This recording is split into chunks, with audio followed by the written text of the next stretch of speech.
వేదవ్యాసుని భాష్యం చేసినటువంటి మార్గంలో మేము ఈరోజు సాధన చేసుకున్నాము.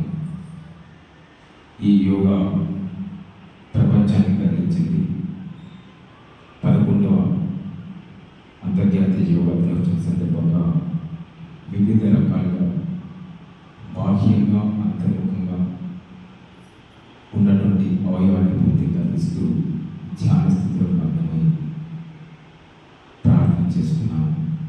మా అందరికీ కూడా అనుకూల పరిస్థితిని మెరుగుపరుస్తూ సన్మానంలో నడిపించేటువంటి భాగ్యాన్ని కలిగిస్తున్నందుకు నీకు మా ధర్మం శరణం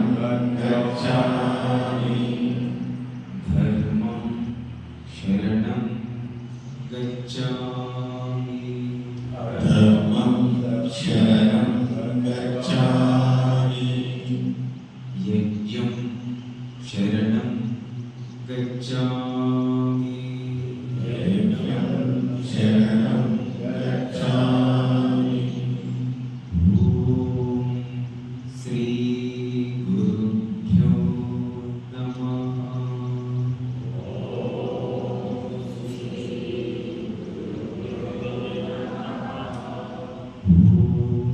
శాంతి శాంతి శాంతి. మనమందరం ప్రపంచ యోగ దినోత్సవం జరుపుకుంటున్నాము. 11వ అంతర్జాతీయ యోగ దినోత్సవము. మన గౌరవనీయులైనటువంటి పూజ్య శ్రీ స్వామి రామదేవ్జీ గారు వారి కృషి వలన యోగ ప్రచారం వల్ల, అలాగే మన ప్రధానమంత్రి గారు అయినటువంటి శ్రీమాన్ నరేంద్ర మోదీ గారి వారి కృషి వలన ప్రపంచ స్థాయిలో భారతదేశానికి ఒక పేరు, ఒక స్థానం లభించింది. ఆ సందర్భంగా మనము 10 సంవత్సరాల క్రితము ఈ కార్యక్రమాన్ని ప్రారంభించుకున్నాం. ఇప్పుడు అధికారికంగా దేశం మొత్తంలో ఉన్నటువంటి ప్రతి ఒక్కరూ కూడా తప్పకుండా యోగా చేయాలి, ఆరోగ్యంగా ఉండాలి అని కూడా ఆదేశాలు జారీ చేయడం జరిగింది. కావున ఈ రోజు ఎక్కడ చూసినా అందరూ యోగా చేస్తున్నట్టు యోగ ప్రచారంతో ఉంటున్నారు. కాబట్టి ప్రతి ఒక్కరికి మరొకసారి 11వ అంతర్జాతీయ యోగ దినోత్సవ శుభాకాంక్షలు, శుభాభినందనలు. నెమ్మదిగా తెరుస్తాము, మూస్తాము, మెల్లగా తెరుస్తూ చేతులు అడ్డం తీసేయాలి. మెల్లగా కాలు ముందు తప్పండి.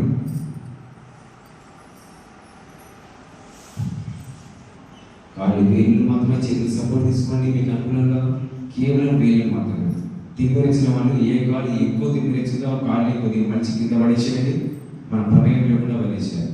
రెండవ కాలు నడుమ తీసుకొచ్చి కింద ఉన్న కాలు నడుమ పైన పెట్టండి. నెమ్మదిగా కొంచెం ఇటు కదిలించండి. కాలు వేళ్ళు పాదం. ఆ తిమ్మది తొందరగా పోతుంది, రక్త సంచారం తొందరగా చక్కగా వేగం పెరుగుతుంది. ఓంకారం చేస్తాము, ఉద్గీతం చేస్తాము. దీర్ఘ శ్వాస.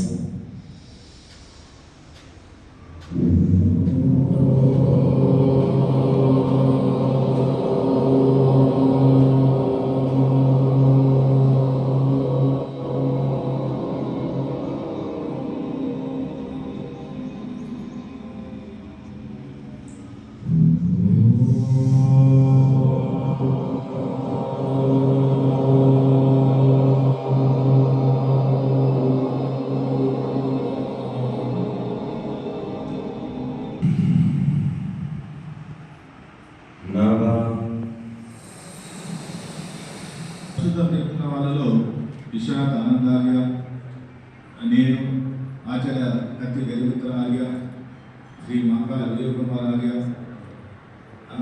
చౌటి నారాయణ ఆర్య.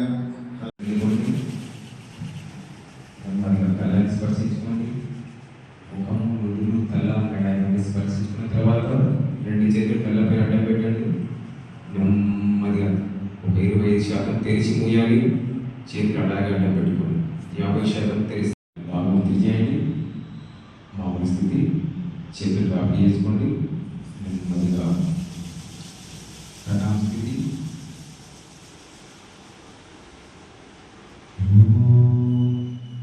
సర్వే భవంతు సుఖినః. సర్వే భవంతు సుఖినః. సర్వే సంతు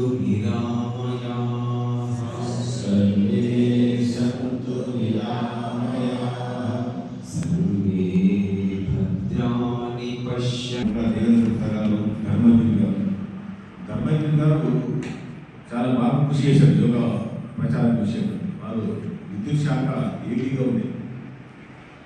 వారే ఇక్కడ ఉండి ప్రత్యేకంగా యోగా తరగతి నిర్వహించడానికి సూర్యాదర్శనం పిలవడము, క్లాసులు నిర్వహించడము, వారు కూడా క్లాసులు ఇస్తున్నారు. ఇప్పటికీ వారు ధర్మేంద్ర గారు హైదరాబాద్లో కూడా కేంద్రాన్ని నడిపిస్తున్నారు. కంటిన్యూగా వారు మాకు కలిసి ఉంటాడు, కలుస్తుంటారు. అయితే ఈ 1983 నుంచి కంటిన్యూగా నడవబడుతుంది ఆర్య సమాజ యోగా. తర్వాత ఇంకోటి ఏంటి, స్త్రీలే చెప్పడం, పురుషులే చెప్పడం. అందులో స్త్రీలకు సాయంత్రం ఉంది, పురుషులకు ఉదయం పూట ఉంది. కాబట్టి ఆ విధంగా మనం సద్వినియోగం చేసుకుంటున్నాం అందరం. ఇంకా మిగతా వాళ్ళు చెప్పండి. ఇంతకుముందు పూర్వము యోగా గురువులుగా ఉన్నవారు శ్రీ సూర్యనాథ దీక్షితులు, శ్రీ ధర్మవీర్ గారు, శ్రీ బాణాల ప్రభాకర్ గారు, శ్రీ వెంకటేశం గారు. చక్కటి అనుభూతి మీకు మనందరికీ కలుగుతుంది. శరీరంలో ఉన్నటువంటి వేడి దూరం అవుతూ ఉంది. శీతలి ప్రాణాయామం, సంస్కృతంలో ఫ్రిడ్జ్ని శీతలీకరణ యంత్రం అంటారు. అంటే ఫ్రిడ్జ్ అంటే కూల్గా ఉంటుంది, బాడీ కూడా కూల్గా ఉండాలి అంటే తప్పకుండా దినంలో కూడా మనం శీతకాలి ప్రాణం చేయొచ్చు. ఇప్పుడు యోగ బంధువులారా, మరి ఈ కర్మకం వచ్చిందనేనా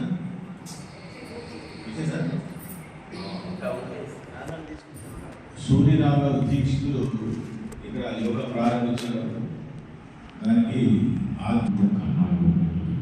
పూర్తి కలిగించిన అనే భావన సభ్యులను ఏర్పరచుకోవాలి.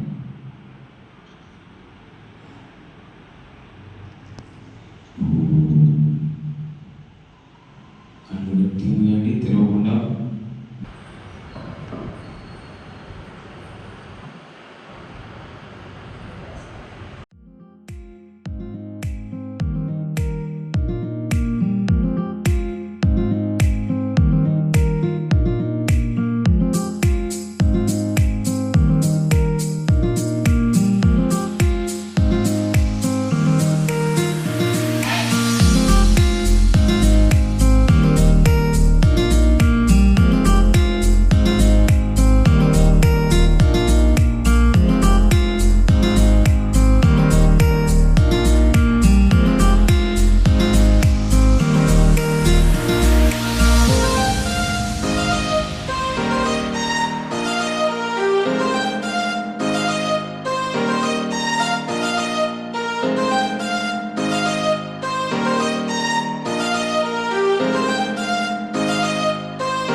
యోగ చిత్తవృత్తి నిరోధ అనగా మన మనసులోని ఆలోచనలను నిరోధించడం యోగము, పతంజలి మహర్షి చెప్పినట్టు. అలాగే దీనికి సాధనాలు అష్టాంగ యోగము కరపత్రంలో కూడా ఉన్నాయి. యమ, నియమ, ఆసన, ప్రాణాయామ, ప్రత్యాహార, ధారణ, ధ్యాన, సమాధి.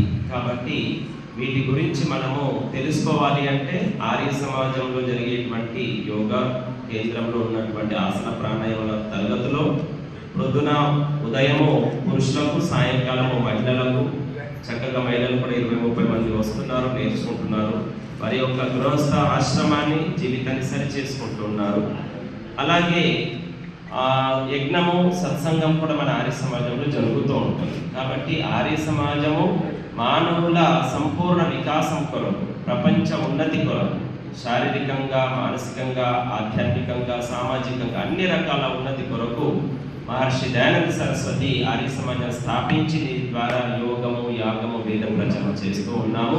కాబట్టి ప్రతి ఒక్కరు కూడా ఆర్య సమాజ కార్యక్రమంలో పాల్గొని అందరూ తమ తమ జీవితాన్ని సరి చేసుకోవాలని కోరుకుంటూ అందరికీ ధన్యవాదాలు. అందరికీ అంతర్జాతీయ యోగా దినోత్సవ శుభాకాంక్షలు. 10 సంవత్సరాలు పూర్తి చేసుకొని 11వ సంవత్సరాలకు అడుగుతున్నాము. ఈ సందర్భంగా మరొకసారి అందరి ఆయురారోగ్యాలు వికాసపడాలని, మన ఆకాంక్ష నెరవేరాలని, అటువంటి శారీరక, మానసిక ఆరోగ్యం పెంపొందిస్తూ ఆత్మసంతృప్తిని కలిగిపోయాలని నేను భగవంతుడితో కోరుకుంటున్నాను. ముఖ్యంగా యోగా ఏం చేస్తుందంటే, ఏదైతే మన లోపల కల్మషాలు ఉన్నాయో, అసూయలు ఉన్నాయో వాటిని దూరం చేస్తుంది. అంటే శత్రుత్వం నుండి మిత్రత్వం వైపుగా అది పయనింపజేస్తుంది. కాబట్టి అందరూ కూడా దీన్ని తెలుసుకొని ఈ ప్రపంచమంతా ఈరోజు మొత్తము ఐక్యరాజ్య సమితిలో ఉన్న దేశాలే కాకుండా ఇంకా సభ్యత్వం లేని దేశాలు కూడా ఇంచుమించు 200కు పైగా దేశాలు ఈరోజు యోగాభ్యాసం చేస్తున్నాయి. ఈ ఒక్కరోజు చేయగానే సరిపోదు. కనీసం మీ గురించి, మీ ఆరోగ్యం గురించి, మీ యొక్క వృత్తి చక్కగా సక్రమంగా నెరవేరడానికి, హాయిగా జీవితాన్ని గడపడానికి, ఔషధం ఏ విధంగా కూడా ఎప్పుడు కూడా అవసరం రాకుండా ఉండడానికి కనీసం ఒక అరగంట ప్రతిరోజు యోగాభ్యాసం మీ గురించి చేయండి, ఎవరి గురించో కాదు. కాబట్టి ఆ విధంగా చేసినట్టయితే శారీరక, మానసిక ఆరోగ్యం బాగుంటుంది. దీనిలో ఉన్నటువంటి ఆత్మ సంతృప్తిగా ఉంటుంది. మన కర్తవ్యం చక్కగా నెరవేర్చుకోవడానికి వీలైనటువంటి శక్తి ఏర్పడుతుంది. ముఖ్యంగా మనము ఎవ్వరికీ మేలు చేయకున్నా సరే, కానీ కీడు మాత్రం తలపెట్టక ఉండేటువంటి మనస్తత్వం తయారవుతుంది. మేలు చేయండి, పరోపకారం చేయండి. మన జీవితాన్ని సార్థకం చేసుకోవాలనుకుంటే తప్పనిసరిగా ఇతరులకు మేలు చేయాలి. ఏది పరోపకారం చేస్తుండాలి. అది యోగం ద్వారానే సాధ్యమవుతుంది, కానీ మిగతా దేని ద్వారా కూడా కాదు. ఎవరైనా కొద్దిగా మనకు పరిజ్ఞానం వాళ్ళు ఉంటే కూడా నేను మంచిగా ఉన్నాను కాబట్టి నా మార్గంలో నడువు అని చెప్పేసి ఈ యోగాభ్యాసము మనకు అనుకూల పరిస్థితిని మెరుగుపరుస్తూ వాళ్ళ లోపల ఉన్నటువంటి కల్మషాలను దూరం చేసి, శత్రుత్వం దూరం చేస్తూ మనకు ముక్తులుగా చేస్తుంది. ఇది యోగ చిత్రాల లోపల అద్భుతంగా మనం మార్చి పతంజలి మనం చక్కగా చేసిన మైత్రి, కరుణ, ముదితో ప్రేక్షాన, సుఖ దుఃఖ పుణ్యాపుణ్య విషయానం, పవనాథ చిత్త ప్రసాదం అన్నారు. కాబట్టి ఎవరిపైన స్నేహం చేయాలంటే ఎవరు సుఖంగా ఉంటారు, ఎవరు సన్మార్గంలో ఉంటారో వాళ్ళతో స్నేహం చేయాలి. ఎవరు దుఃఖితులు ఉంటారో వాళ్ళపైన దయగలిగి ఉండాలి. ఎవరు సత్కర్మలు చేస్తుంటారో వాళ్ళ యొక్క కర్మలు ఇంకా పెరగాలి అని చెప్పేసి వాళ్ళపైన సంతోషాన్ని వ్యక్తపరచాలి. ఎవరైతే పాపాత్ముల పంటకులు ఉంటారో వాళ్ళపైన ఉపేక్ష కలిగి ఉండాలి. అప్పుడే మన యొక్క చిత్తము చక్కగా ప్రసన్నంగా ఉంటుంది, భావాలు మంచిగా ఏర్పడతాయి, మనము సుఖమయ జీవనాన్ని గడపడానికి వీలుపడుతుందని ఇట్లా అద్భుతంగా 195 సూత్రాల లోపల చక్కగా వారి పతంజలి ఆ యొక్క యోగా సారాన్ని నింపింది. కాబట్టి అందరూ కూడా దీంట్లో యోగా లోపల ఆసనాలు అనేది ఒక భాగం, ప్రాణాయామం ఒక భాగము. ఈ విధంగా ఆహారము, నిద్ర, గాలి, వ్యవహారం ఇవన్నీ కలిపితేనే మనము సుఖమైన జీవనాన్ని పొందగలుగుతాం. కాబట్టి అందరూ కూడా మరొకసారి ఈ 11వ అంతర్జాతీయ దినోత్సవం యొక్క శుభాకాంక్షలు చెప్తున్నాము.